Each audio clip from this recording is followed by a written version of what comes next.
Good evening, everyone. Happy New Year. Welcome back. This is the first two-way tonight of 2026. Very happy to have had a little time to rest and relax. Very happy to be back and very happy the two-way community will be able to help us cover a lot of big stories this year. And of course, we're starting the year on a big news moment with lots of big stories to cover for tonight with you. If you're here on the platform, you want to be part of the conversation, we'd welcome your participation. Raise your hand. It could be your right hand or your left hand, but it should be your electronic hand if you're here on the platform and want to be part of the conversation. If you're watching on YouTube or on X, how about no smack in the chat in celebration of the new year? Although we have a lot of smacky topics today that I think will inspire some of you to feel smackitude welling up inside of you, but try to suppress it. Keep it off your fingertips. Keep it off of the chat. Thank you for being here, as I said. We're going to talk a lot about Venezuela today.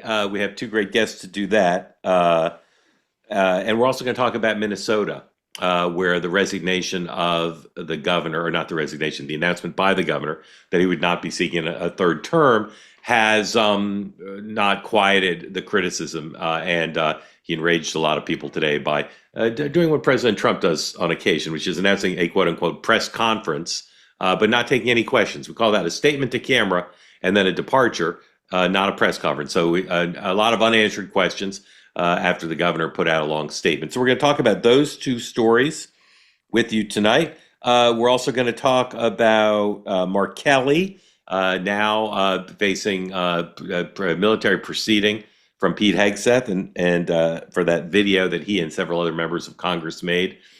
We're going to talk about that. Related to Minnesota, controversy involving Hilton hotels, which if you have social media, you probably know about. But we'll talk a little bit about Hilton hotels. It's a great case study in public relations, if nothing else, by a corporation that got crosswise with DHS and ICE members. And maybe we'll get to vaccines. Maybe we'll get a little bit to some other stories.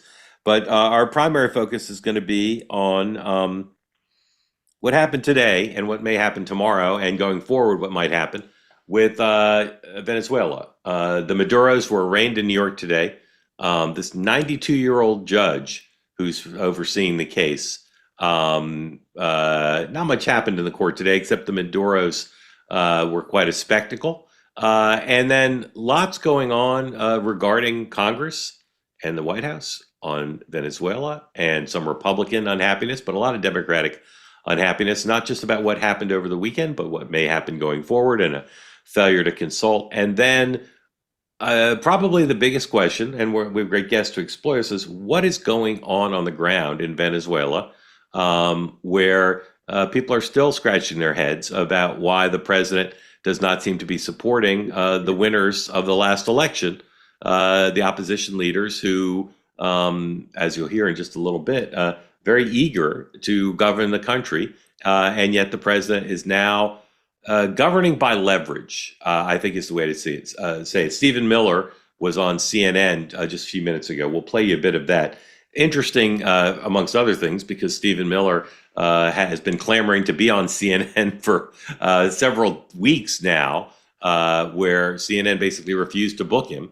I don't know. I think this is the first time he's been on since that whole kerfuffle. But basically, the White House was saying Stephen Miller would like to come on any show on CNN and explain the administration's position on a bunch of stuff, not when this controversy started on Venezuela. And Jake Tapper just had him on moments ago. And Stephen Miller gave what I consider to be the most full-throated and acknowledging the fourth wall, saying the quiet part out loud, whatever metaphor you want to use, explanation of what this is about and how the U.S. is governing. And it's kind of credible. And the president said a little bit of this too, and Secretary Rubio said, but they're basically saying, if you just take them literally, if you listen to the questions they're asked and then take them literally, we're just telling the Venezuelans what to do because we can, because we have military might and the capacity to ruin their economy. So we're going to tell them what to do. And there's some people in America who, I'm certain, probably tens of millions, who think that's great, and they're fine with that. And there are tens of millions, not just pointy-headed law professors, who are a little horrified at the notion. And of course, more than ever now, people are saying that President Trump is setting a dangerous precedent for an example particularly for Russia vis-a-vis Ukraine, China vis-a-vis Taiwan, to say if a country says I can exercise military might and intimidation and kinetic action in a way that forces a sovereign nation to do what it wants, then I'll do that. And no one can stop me. No international body can stop me. No ally of the affected country can stop me because I have the military might. Now, there's all sorts of complexities with that metaphor. And it doesn't mean that the president would like Russia to take Ukraine or would like China to take Taiwan. But it certainly is just stripped down, crudely defined that way. It's certainly a little bit confusing for some people to say if the United States is not just engaged in a law enforcement action by taking Maduro, because it's more than that. They didn't take Maduro and then send all the ships away, and didn't. To the contrary, the president's been quite open. We, the United States, is running Venezuela, and again, that's not through a court order. That's not through anything but the assertion of might. Now, they're saying they're doing it in service of the American people. They're doing it in service of the people of Venezuela. And certainly, Venezuela has not proven it can govern itself lately. But it's an interesting set of facts for us to consider. So we're going to do all that with our great guests. We'll show you some elements from the day. But I really want to hear from our guests to get us going. And again, we'll start with Venezuela, but we're going to talk a lot about Minnesota. This fraud scandal, which percolated all late into December, and really the example of liberal media bias. Whenever there's a 1-2 punch of liberal media bias, it's always so staggering, because then the third beat should be the liberal media saying, well, how did we screw this up? How did we fail to serve the interests of our viewers and listeners and readers and users? Because so beat one was years of ignoring this scandal in Minnesota by the liberal media, just pretending it wasn't happening, even as the indictments occurred, and even as there was, clearly exposure of what went wrong.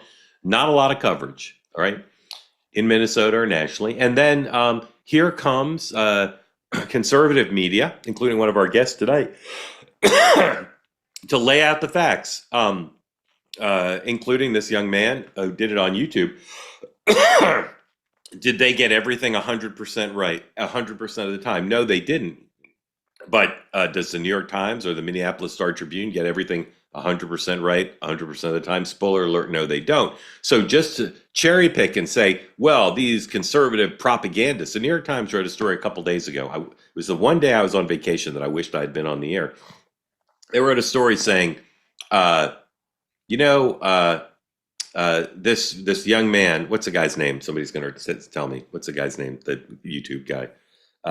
Nick Shirley. Nick Shirley, thank you. Nick Shirley is a propagandist who's aligned with MAGA and doing the bidding of MAGA, rather than had this been a liberal person on social media exposing action in a red state aligned with the Obama administration. The guy would have been Time Person of the Year. Instead, the New York Times basically, they literally quoted a professor of propaganda studies. Anyway, so beat one is they ignore the story. Beat two is they demonize the people who expose the story. And then there's so far still no beat three, acknowledgement of all of this by the media. But what there is the forcing of Governor Walz to not seek reelection, and we'll talk about that. So there you go. I framed the whole program. Good night, everybody. Drive safely. No, just kidding. Let's talk to our guests who first on this story about Venezuela.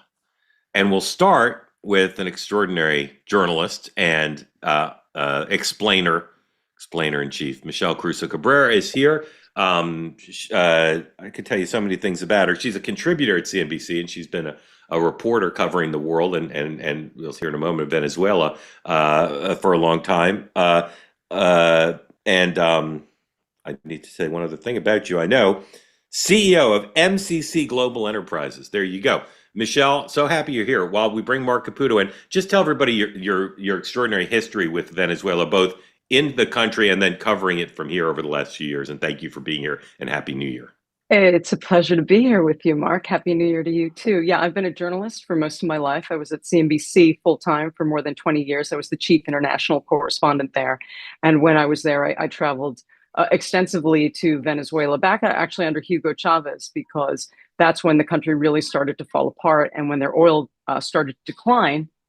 Their oil production started to decline. And at the time, it was really relevant to the United States because the shale revolution hadn't happened here in the United States. So they were still very strategically important, and their oil supplies were very important. And since then, I've stayed on top of the story. And then when international issues come up, I still appear on CNBC as a contributor and have over the last day or so.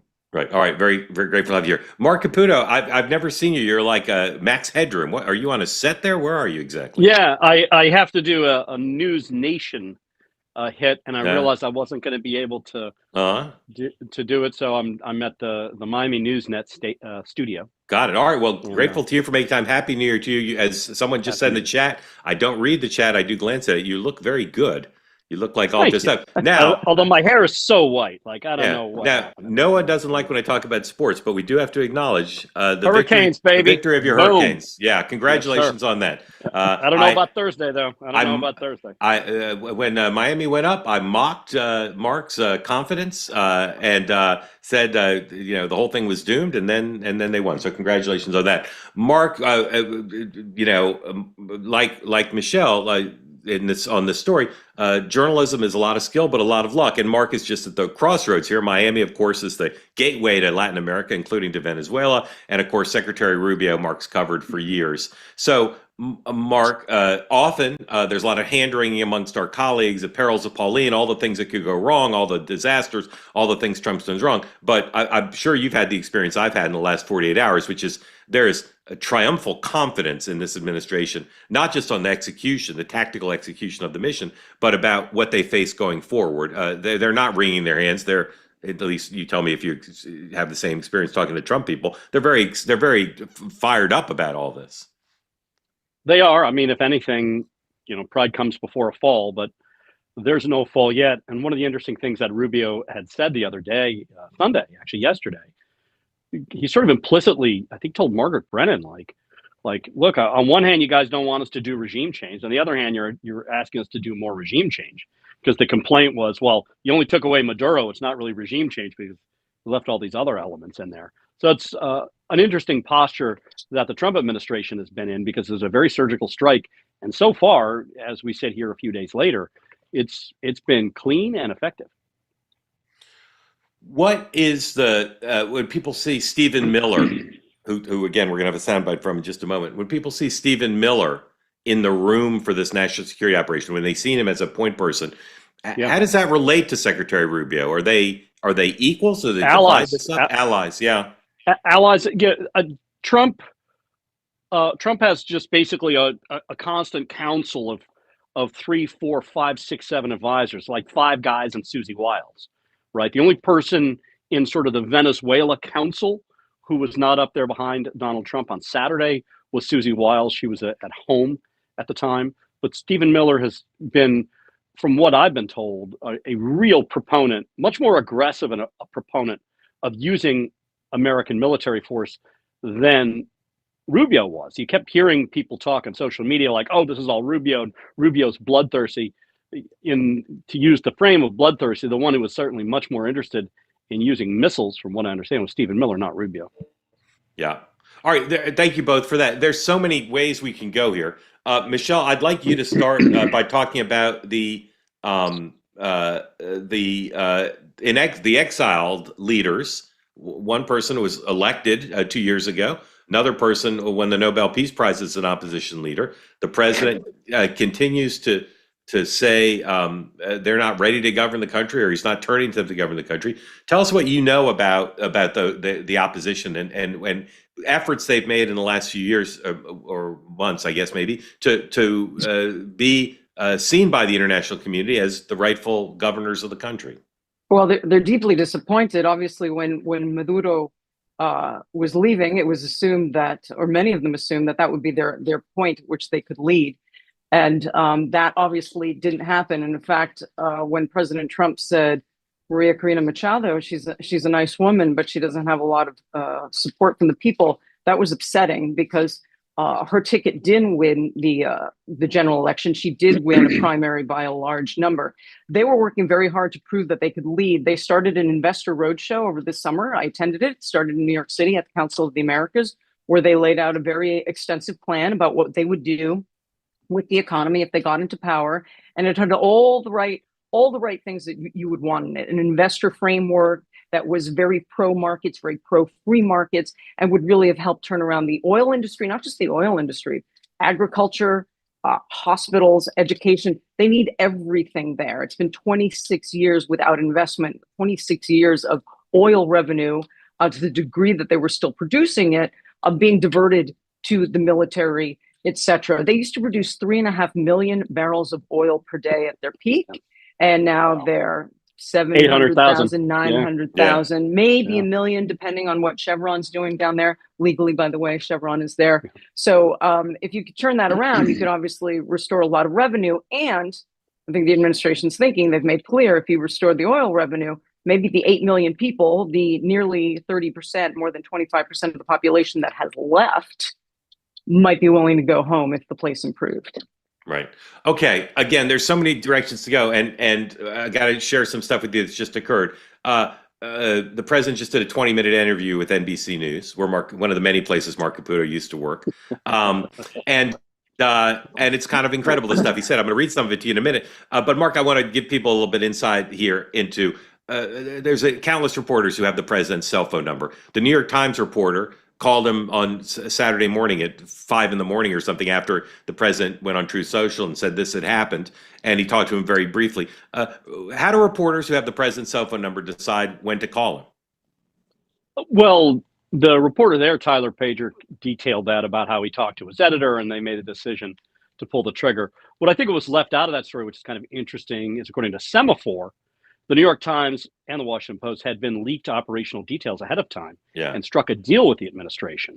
So it leaves open the possibility that Trump knew the call was coming, and this is part of the deal. Right. I don't know, but I had the same thought. But I mean, if you're a reporter with his cell phone number, why not just call him every day, see if he picks up? Oh, because you don't want to piss off the press shop and your other sources that you're dealing with, Because number one, he might stop taking your call, and then number two, then the other people who should take your call stop taking your call, and then you got a problem. Got it. Okay. So I don't know if this interview with NBC was one of those, let's call up the president and get an interview, or whether it was arranged. But the president said a lot of stuff. First of all, he said that the group of U.S. officials who are in charge of Venezuela, not surprised, Rubio, Hegseth, Stephen Miller, J.D. Vance, he said, quote, "It's a group of all. They have all expertise, different expertise." But then when asked who was ultimately in charge, he gave a one-word answer. Mark, what was the one-word answer? Me. Okay. He also, the buck stops. Yeah. He also said that we're not at war with Venezuela. Quote, "No, we're not. We're at war with people that sell drugs. We're with people that empty their prisons into our country and empty their drug addicts here." He said MAGA is fine with this. He said MAGA loves it. MAGA loves what I'm doing. MAGA loves everything I do. MAGA is me. MAGA loves everything I do, and I love everything I do too. That is one of the greatest Trump quotes of all time. MAGA is me, and they love everything, and I love them, and they love me. He denied that there had been communication between Rodriguez. Rodriguez, probably. Delcy Rodriguez and him. Okay. He denied that there had been contact before the attack, which had been speculated about. All right. Lastly, and then Mark, I want you to react to what Trump said and to what I'm about to show you, and then Michelle as well. Here is Stephen Miller moments ago with Jake Tapper, just letting it all hang out. Over the future of Greenland. One last question, Stephen. Doesn't make any sense. One last question. The president was very quick to say that the recipient of the Nobel Peace Prize, opposition leader Machado in Venezuela, doesn't have the support in Venezuela to become the next president or the interim leader. And I wonder where he got that from, given that her cutout, Gonzalez, won the election last year 2 years ago, overwhelmingly. 70% of the vote or something like that. Why does the president think that Machado should not be the next leader? Why does he think she's weak? First of all of Venezuela experts agree. All Venezuela experts agree that it would be absurd and preposterous for us to suddenly fly her into the country and to put her in charge. And the military would follow her and the security forces would follow her. This is not a serious It's not even a serious question. So should there be an election? Let me, if you give me the floor for 30 seconds, let me tell you what we are doing here, Jake. The United States, this is sort of foundational. The United States is using its military to secure our interests unapologetically in our hemisphere. We're a superpower, and under President Trump, we are going to conduct ourselves as a superpower. It is absurd that we would allow a nation in our own backyard to become the supplier of resources to our adversaries, but not to us, to hoard weapons from our adversaries, to be able to be positioned as an asset against the United States rather than on behalf of the United States. Sovereign countries shouldn't be able to do what they want to do? The Monroe Doctrine and the Trump Doctrine is all about securing the national interests of America. For years, we sent our soldiers to die in deserts in the Middle East to try to build them parliaments, to try to build them democracies, to try to give them more oil, to try to give them more resources. The future of the free world, Jake, depends on America being able to assert ourselves and our interests without apology. This whole period that happened after World War II, where the West began apologizing and groveling and begging I don't even and know, engaging these honestly, vast what you're talking about right schemes, now. What I'm talking about, Jake, is the idea. And by the way, you do. I know you love doing that smarmy thing, Jake, and I was hoping to be better than that this time. I asked you about if there should be an election. Okay. Exactly, All right. I asked you if there would be an election in Venezuela. Okay, you can cut out of this. You can cut out of that. Mark, is Mark still there? I don't see Mark, but is Mark still there? Mark not there. All right. Stuck with me. While we figure out where Mark went. Michelle, what do you think of, you pick anything you want, the president's quotes to NBC or Stephen Miller's assertion that we can do whatever the United States can do whatever we want? Well, clearly the administration thinks that. They've been saying that clearly the whole time, that they want to reinvigorate the Monroe Doctrine. They don't want our adversaries in this hemisphere. And they think that Venezuela is the core of that because China's been in there in the oil industry. Russia's been in there manufacturing arms. Hezbollah's in there. Iran, they're friends with Iran. And they don't want that. And they're clearly going to flex their muscle. Whether or not it's going to work, we have to see. Yeah. But certainly that they've made that clear since the Armada started. Yeah. Mark, thoughts on the president's quotes to NBC? I thought they were very instructive. I do think one thing that's been underreported in the press is what actual Venezuelans think about Maria Machado, including being a person who lives in Miami, knowing a number of Venezuelans, including Venezuelan journalists. They've actually said, surprisingly, though they don't like Trump, his comments betray or indicate a certain amount of knowledge that she's more upper class, she's refined, and Venezuela has been under more than 2 decades of strongman populism.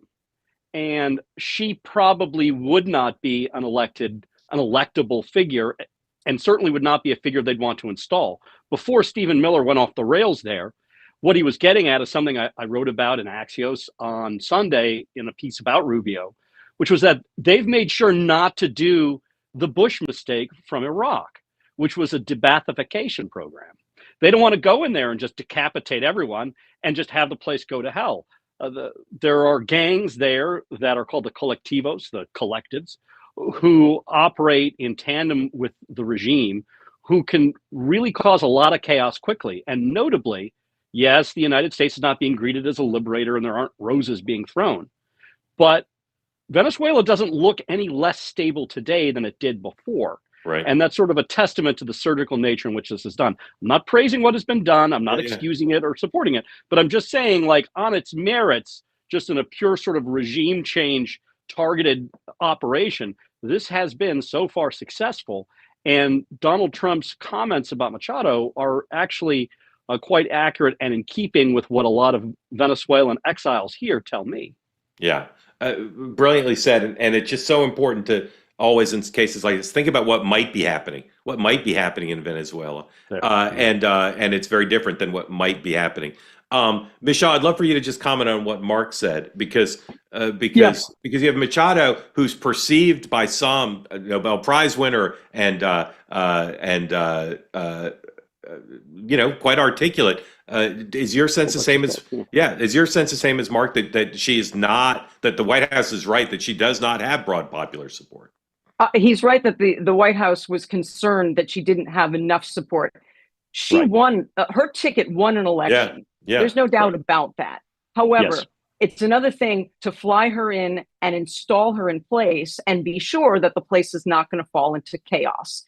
And yes, post-Saddam Iraq looms large in the minds of Americans. They know that, and I think in the minds of the White House, and they did not want to repeat that. They want to make sure that there's stability on the ground. And what's interesting, what do Venezuelans think? Venezuelans in exile have been extremely excited. You look at capitals all over the world, they have been cheering.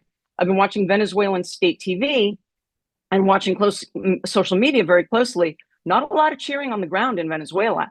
And I don't think that's because the people are unhappy that Maduro is gone. I think they are happy that he's gone. Right. It's just they know that the Chavistas are still in charge. And so they cannot be out there being happy about it. And it shows, and what I see from Venezuelan TV and from all the social media, they are still in charge. So you have stability on the ground.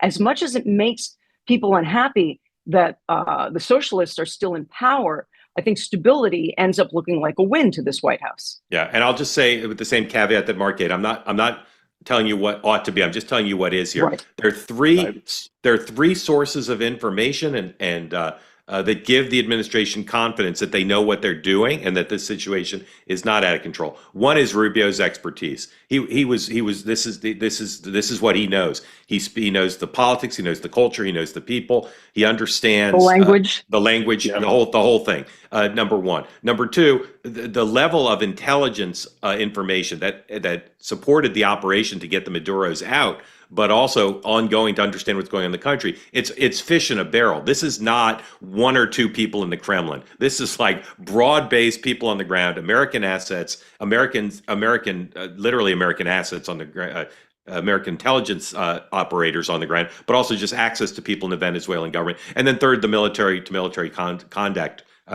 we talked about on the show this morning. This is not flying blind. This is an awareness of what the traffic will bear on the ground. And again, you think about the alternative of the U.S. flying in people to rule the country, even though they did win an election. It's just not the image that they want right now. Not a good idea. They don't need it.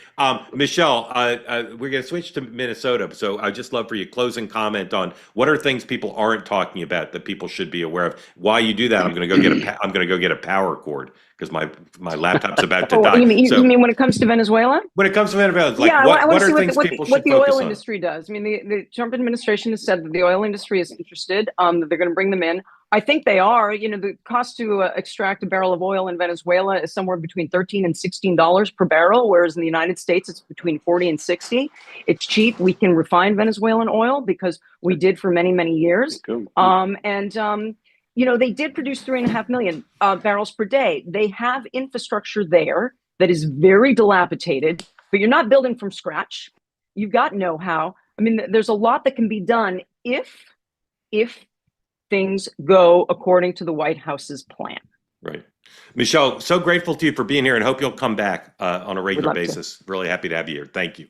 As we follow this story. All right. Again, if you want to be on the conversation on that topic, we'll get to your questions in just a minute. But we're going to switch to Minnesota. And I couldn't be more excited to have Scott Johnson here. Scott Johnson is a resident of the state. And people think of Minnesota as a blue state. But it's got a lot of red people in it. It's got a lot of conservatives in it. And not too long ago, they had Republicans governors and mayors and all sorts of things.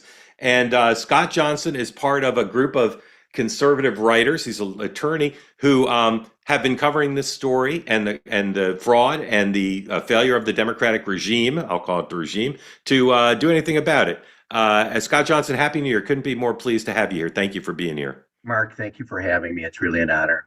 Just talk about you're an attorney. You're not a journalist. So where do you write and why have you been writing about this story for so long? Well, I'm a retired attorney. I retired about 12 years ago. One of my law partners when I was practicing law was John Hinderaker, and the two of us started talking about politics and realized we had things in common. We started writing together for newspapers and magazines under a joint byline in 1993 on the side of our law practice for fun. And by 2002, John had gotten interested in the internet And one over Memorial Day weekend, he set up a site using the free blogger software that he called Powerline, and called me and asked me to start contributing to it the way I had to our column and magazine articles that we had been writing together, only I would be doing it under my own name. And so it was kind of what became a full-time job in addition to my law practice after 2002. And I have worked, I would say, as a reporter and commenter on Powerline. I was used to the discipline of trying to write columns and articles that would be of interest because we had news that was not being reported, that was based on research where we thought we were using our legal skills in research and writing to be able to write about issues of public policy in a way that might be of interest to newspaper and magazine readers. Well, we did well with that, but we're always worried about interesting an editor. With the internet and with a site, we had the freedom to write about what we want and not have to worry about interesting an editor. We just needed readers. Right. So it took a few months to build up a few hundred readers a day. And, by that time I was really excited by the opportunity. And I've been writing daily for the site Powerline really since Memorial Day weekend, 2002. And, some of it is commentary on national politics, but sometimes the Twin Cities feel like the center of the universe. And this is one of those times. Yeah. So I was just going to say, Mark, I've been writing about the fraud cases since they became public in January 2022, now for 4 years. And I did think they were a story that should be of interest to the national media, and mostly were not. I covered the trials along with the regular reporters whom you're familiar with, the local press. These fraud cases have been of intense interest to the local Minnesota media and have been covered pretty well. I thought I had something to offer in covering the trials because I can see what's going on in a trial. I can say things about what's going well or what's not going well that they don't in their stories. That's just, not the way they do it, and that's standard newspaper accounts. So I covered the terrorism trial involving nine or 10 charged Minnesota Somalis who had been seeking to join ISIS in 2016. And then over the past few years, I covered the 2 trials that have been held in the Feeding Our Future cases. And I've attended all the press conferences and so on as a member of the local press. And I am an accredited reporter with the federal courts here. Yep. So that's what I've been doing. I've been beating my head against the wall trying to interest a national audience in the story. So let me say a few things. Thank you for all that background. First of all, it is true, as Scott said, the local Minnesota press has done a decent job on this compared to what they might have done. They haven't ignored the story. It's been covered, the fraud story. It's been covered a fair amount. What Powerline has done, and some of you probably read Powerline, some of you know what it is, some of you may not. Powerline is like the one of the early adapters of using digital technology to allow conservative voices to be in the public, to find an audience. And if someday everybody writes the ultimate book of the through line from what Scott and his colleagues at Powerline did through all the conservative media you see today, you'll see a great deal of responsibility and foundation laid by Powerline. Just an incredible story. And I've seen, again, I glance at the chat occasionally. Normally, I have a predisposition to not identify people based on who they're married to or who they're related to. Their own work can stand on their own. But Scott is Ileana Johnson's father, and of all the things he's accomplished, and he's accomplished a lot, obviously his greatest accomplishment, because she's a guest here and just an incredible journalist on her own right, who I once tried and failed to hire. And that's my biggest failing, probably professionally. Anyway, Scott, thank you for being here. Mark, what are leave the media story side for a second. How could it be, you as a student of journalism and government and politics, how could it be that this story, vast sums, even as the president pointed out today, we know what the sort of floor probably is. How could this have happened in America? Oh, it happens here all the time where I live in Miami-Dade County. Miami-Dade County leads the nation in Medicare fraud. and it's largely Cuban immigrants, Cuban migrants. I mean, this happens everywhere. So for me, except for when Walz became the VP, and that does, or the VP nominee, mystify me as to why this wasn't covered. I have one answer, which is the Trump campaign didn't push this as opposition research, aka Oppo, and therefore the press didn't pick it up. Right. But I would assume Scott and company were probably raising the alarms about this. I didn't see this pop on social media either. So it mystifies me as to why it wasn't covered then, because then it became a national issue. Yeah. But otherwise, it is very much a local issue. I can understand why the national press didn't cover it. Scott raised that point. From the day Kamala Harris selected him through Election Day, how much were you writing about the fraud story as opposed to all the other things I'm sure people in conservative press in Minnesota were saying? Well, a week before Harris selected Walz, my daughter asked me to write 1,000 words about Walz for the Washington Free Beacon, of which she's the editor.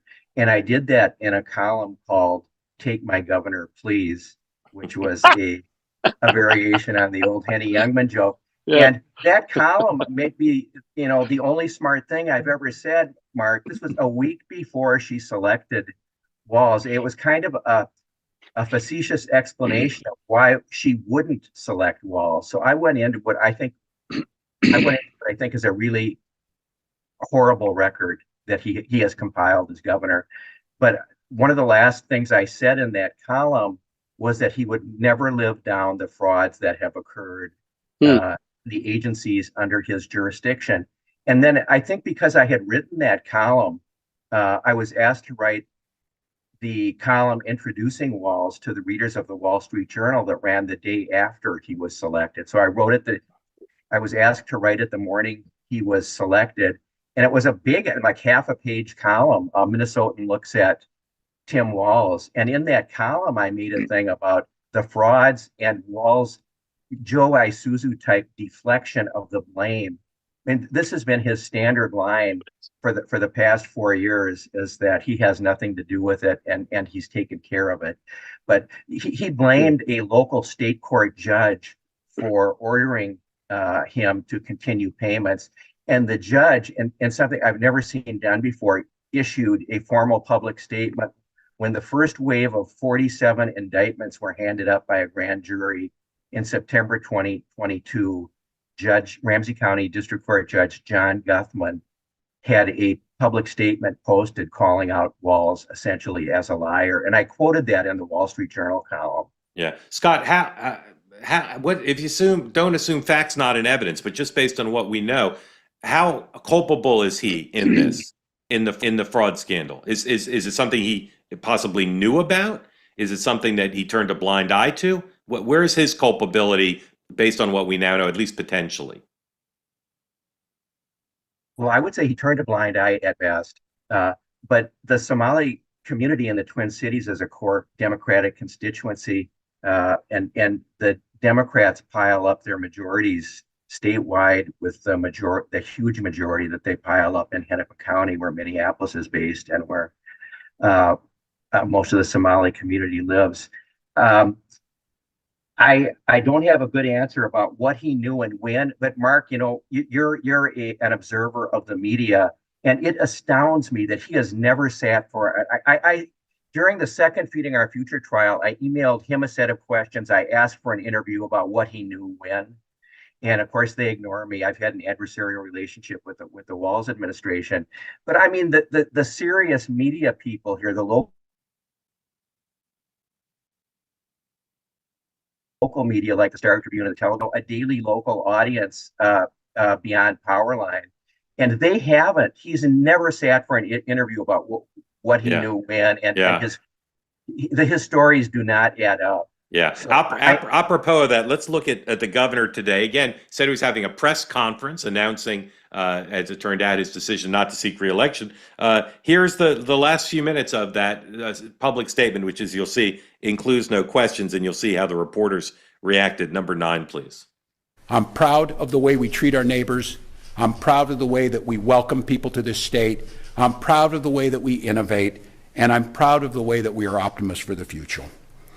No one's taking this away from us. Not the fraudsters, certainly not this president, not on my watch.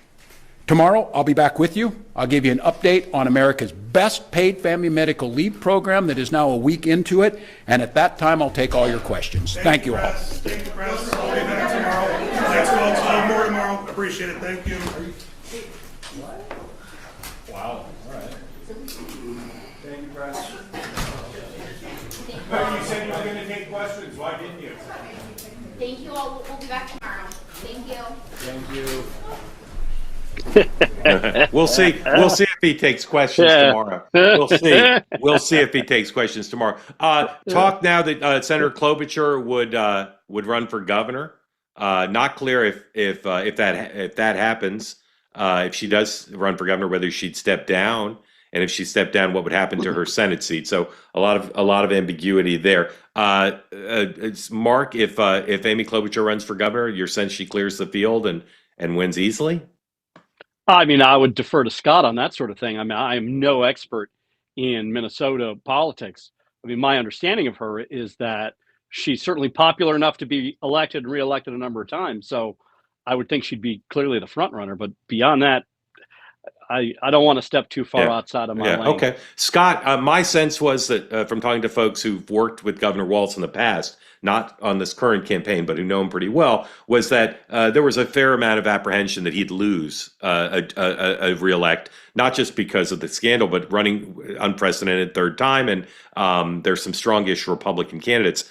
Exactly. So if it is Klobuchar, though, would she potentially be weighed down by the baggage of the scandal, even though there's no indication she was involved in it in any way? Well, I think there's a kind of cloud around Democrats in the state right now, but she's the most popular Democrat in the state. She's probably the most popular politician in the state. So I think she would carry folks whose baggage would otherwise cripple them, like Keith Ellison. There's a guy who really had an opportunity to stop the fraud. Oh, yeah. With a lawsuit with this Feeding Our Future and so on. He's another guy who's just dodged the bullet. He put out a video that looked like an SNL job, a Saturday Night Live job, bragging about how fraudsters are afraid to come to Minnesota and take advantage of Minnesotans with the small ball stuff that he's got some tried to make headlines with in Minnesota.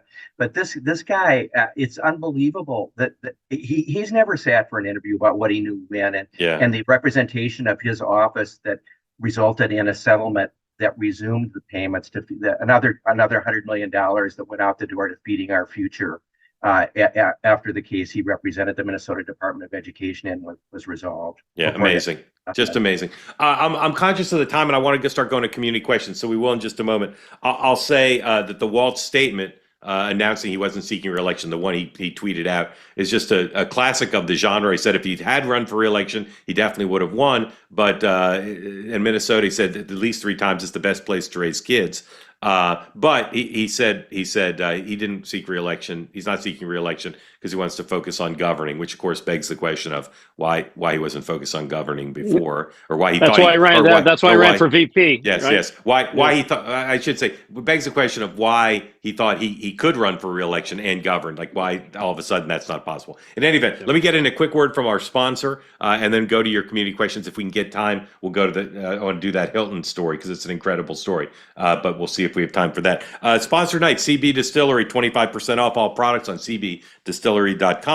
If your New Year's resolution was to get better sleep, here's an opportunity to use a product that will allow you to handle stress better, get more sleep, achieve more of your goals. 90% of CBD customers say it allows them to sleep better, gives you options, premium quality, third-party tested, free of artificial dyes and fillers. Over 2 million customers have used the products from CB Distillery. You can join them with a 100% money-back guarantee if you're ready to start off the year trying to get more relaxation, better sleep. cbdistillery.com. Use the promo code 2WAY for 25% off. Again, cbdistillery.com. Use the promo code 2WAY for 25% off everything on the site. An opportunity to start the year right if your resolution, as I said, is to get more and better sleep. Give it a try. cbdistillery.com. All right, Steve and Michelle, welcome in. Tell folks who don't know. Oops, hit the wrong button.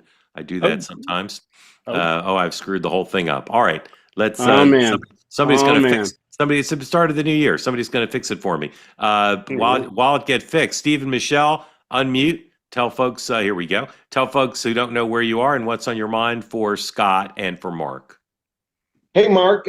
Thanks. Happy New Year. Love the show. Happy New Year to you. Thank you for being here. Thank you for that. Thank you for being part of Two Way. Yeah, and love your guests tonight. Hey, one back on the Venezuela. This is probably more back with Mark. Yeah. A 30,000-foot question in all of the things that the administration is focusing on in its first soon-to-be 12 months of its time has been fix the economy and get direct negotiations. Let's not do, 3 years of discussions in Davos and other unique places around the world. Yep. And then, boom, let's take out the nuclear option in Iran. Let's strike that and eliminate it. Let's get rid of all this Maduro nonsense in Venezuela, because it goes to what's called the Davidson window. Former Indo-PACOM commander Phil Davidson, who's been succeeded by Papi Paro out in Hawaii, where they say China is the focus and it's in 2027.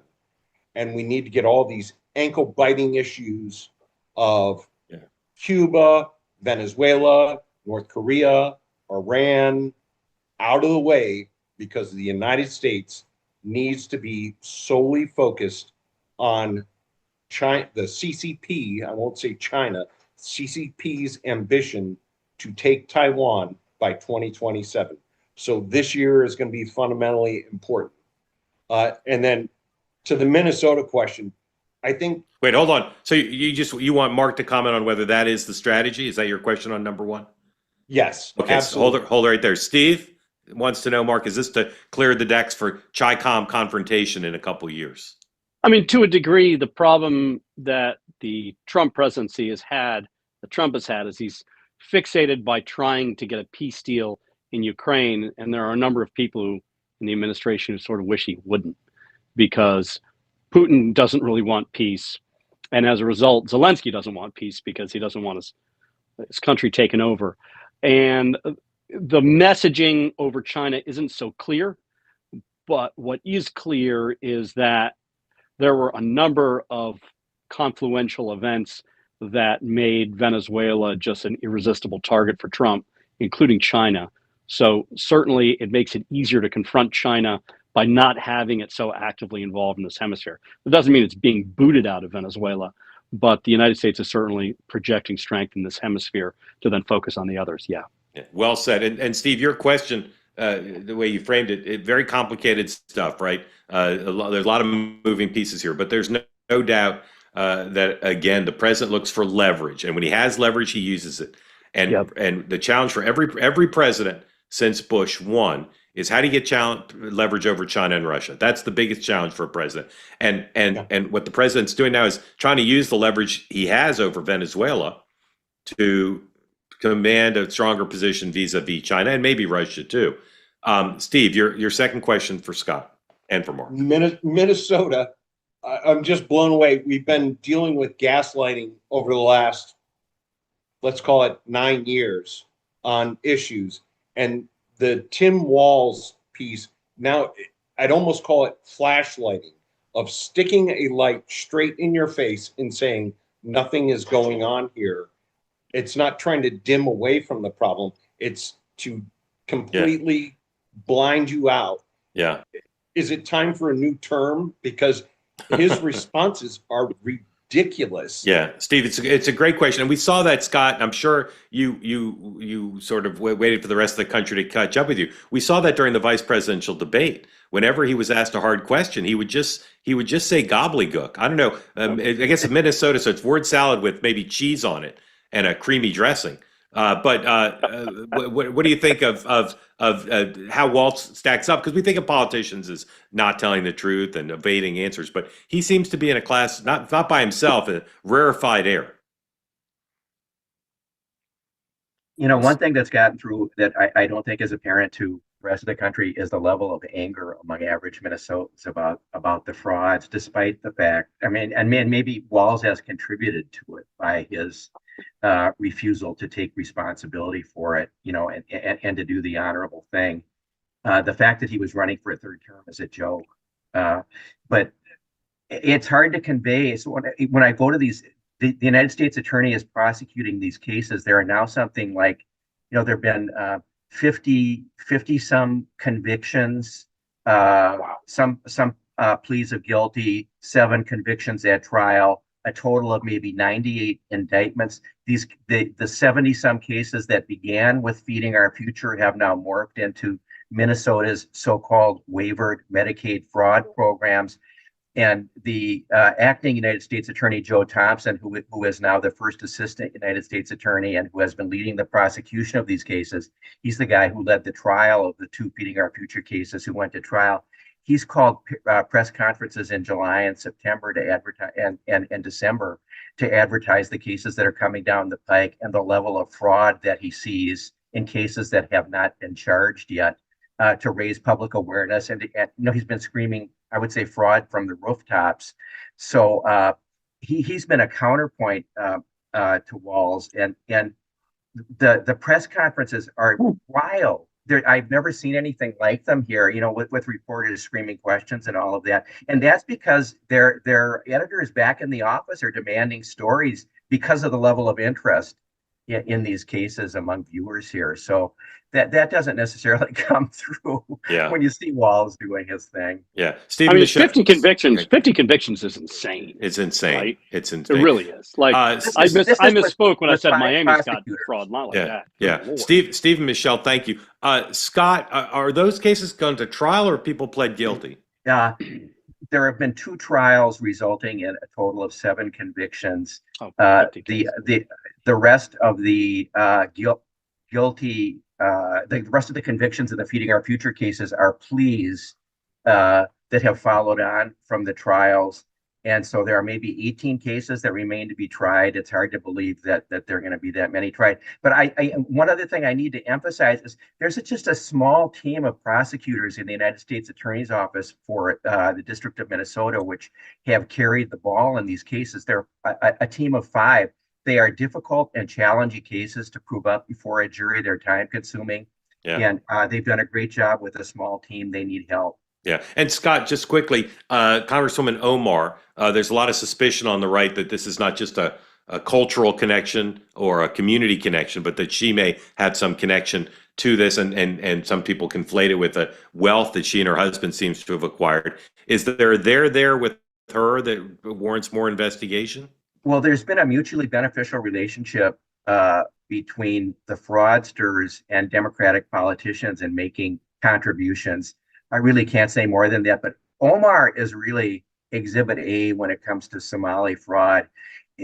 At the second of these Feeding Our Future trials, she did a hit at the main, I would say the biggest fraud site. It was a restaurant in South Minneapolis called the Safari Restaurant. Omar went there and filmed herself in front of the great free food that was being prepared at this restaurant.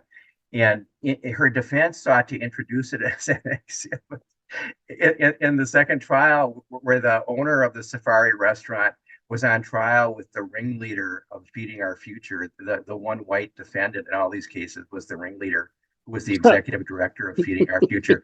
But Omar, I mean, if you want, she is in the middle of this stuff. What did she know and when did she know it? I mean, she was at the restaurant. This guy was her buddy. Salim Saeed is who was convicted at trial. Amazing story. Reynolds, welcome in. Tell folks who don't know where you are what's on your mind for Mark and for Scott.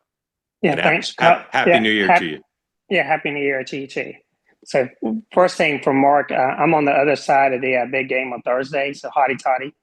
Go Rebels. I think you guys are going to win, man. Your quarterback is just too damn good. Where does Vegas have it? 3, Miami -3. -3. All right. Well, Reynolds up. So Reynolds, it's a coin toss. Reynolds, you'll probably win, but Mark Caputo's having the luck of the Italians right now, so I can't Yeah. guarantee it for you. Yeah, we'll see. Well, I'll hope for the best. I didn't think we were going to beat Georgia, so we beat them. So Yeah, soundly. yeah. So two things. Not so much Venezuela, but I made a joke last year that Trump was going to have at least 1 or 2 casinos in Cuba. So I don't think that's really going to be a joke. I really think he's going to be able to build a casino or 2 sometime in 2026. So well, that's fast. That's a bit too fast. Too fast, but Maybe I think it's maybe 29. How about 29? But yeah, I mean, what is your take? So I got a question on Minnesota too, but for Mark, what is your take on the ability for the U.S. to go into Cuba fairly quickly? If we stop all the oil, there's no way their economy can function without oil. I mean, I think we're going to stop it. So their economy is bad. It's going to go really bad quick in the next 60 days. Yeah. Well, a few things. So, Mark, our ability to go in ahead. Cuba is very good. I mean, we can level Cuba with our military. Now, our desire to go into it is a different thing. I'm going to reframe the question. What's the likelihood that if the situation persists, that Cuba's government will start to really collapse? I think that's pretty high.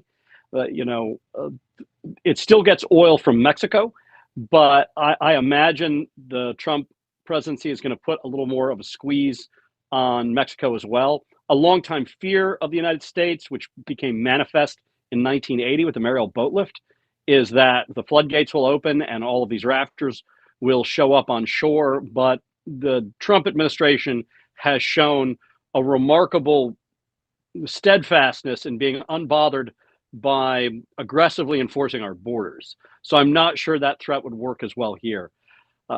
What's the likelihood of economic collapse in Cuba? It's higher than it's ever been in my lifetime, and I'm 52 and I've grown up in South Florida. Yeah. All right. And so real quick, I got a question about Minnesota. Yes, sir. That no one's he touched on it briefly about the donations to the Democratic Party. Like, I want more reporting on that. But what's the reporting on these 3 awful judges that overturned convictions by the jury? Like, you can't have any type of democracy where a judge says, and I feel like this judge is saying, well, we're going to do, if Trump doesn't like it, we're just going to overturn things. You have 3 Minnesota judges who overturned convictions by a jury of their peers for no legitimate reason other than, well, I just don't want them to go to jail. So how can you have a society where you have 3 judges like that? Say for the reporter from Minnesota, like, how angry are people about that, and what can you do about it? I mean, I think that's why the federal doing charges, because federal judges are going to overrule jury selection, but these state judges are out of control. Yeah, Scott. So can you give more color? Yeah, Scott, comment on that, please. Well, these cases, with the exceptions of the one that Reynolds are referring to, have not been pursued by local authorities. The serious prosecutions, these cases have been investigated by the FBI and charged by the United States Attorney for the District of Minnesota. The other cases, I mean, they're serious cases, but they've only recently been brought. And the trial judges have a lot of authority. The federal trial judges have the same authority that the state trial court judges do to overturn a jury verdict on specific grounds. But I can tell you the federal judge here is not going to do that. And the federal court is where it's at in these fraud cases here in Minnesota. Yeah. Reynolds, thank you. Grateful to you for being part of Two Way. All right. Let me just cover a few things here. Very grateful to Mark, as always, for joining us, and Scott, loved having you on, and hope you'll come back, and congratulations on a second career, going from being a practicing lawyer to a conservative digital journalist, and as you suggested, you've been lucky enough to be in a state with a lot of great stories for you to cover. So thank you both for being here. The story, we did not get to the story of the vaccine announcement today by Secretary Kennedy. That's a big story. Perhaps we'll cover that. I think we will cover that in the morning meeting tomorrow.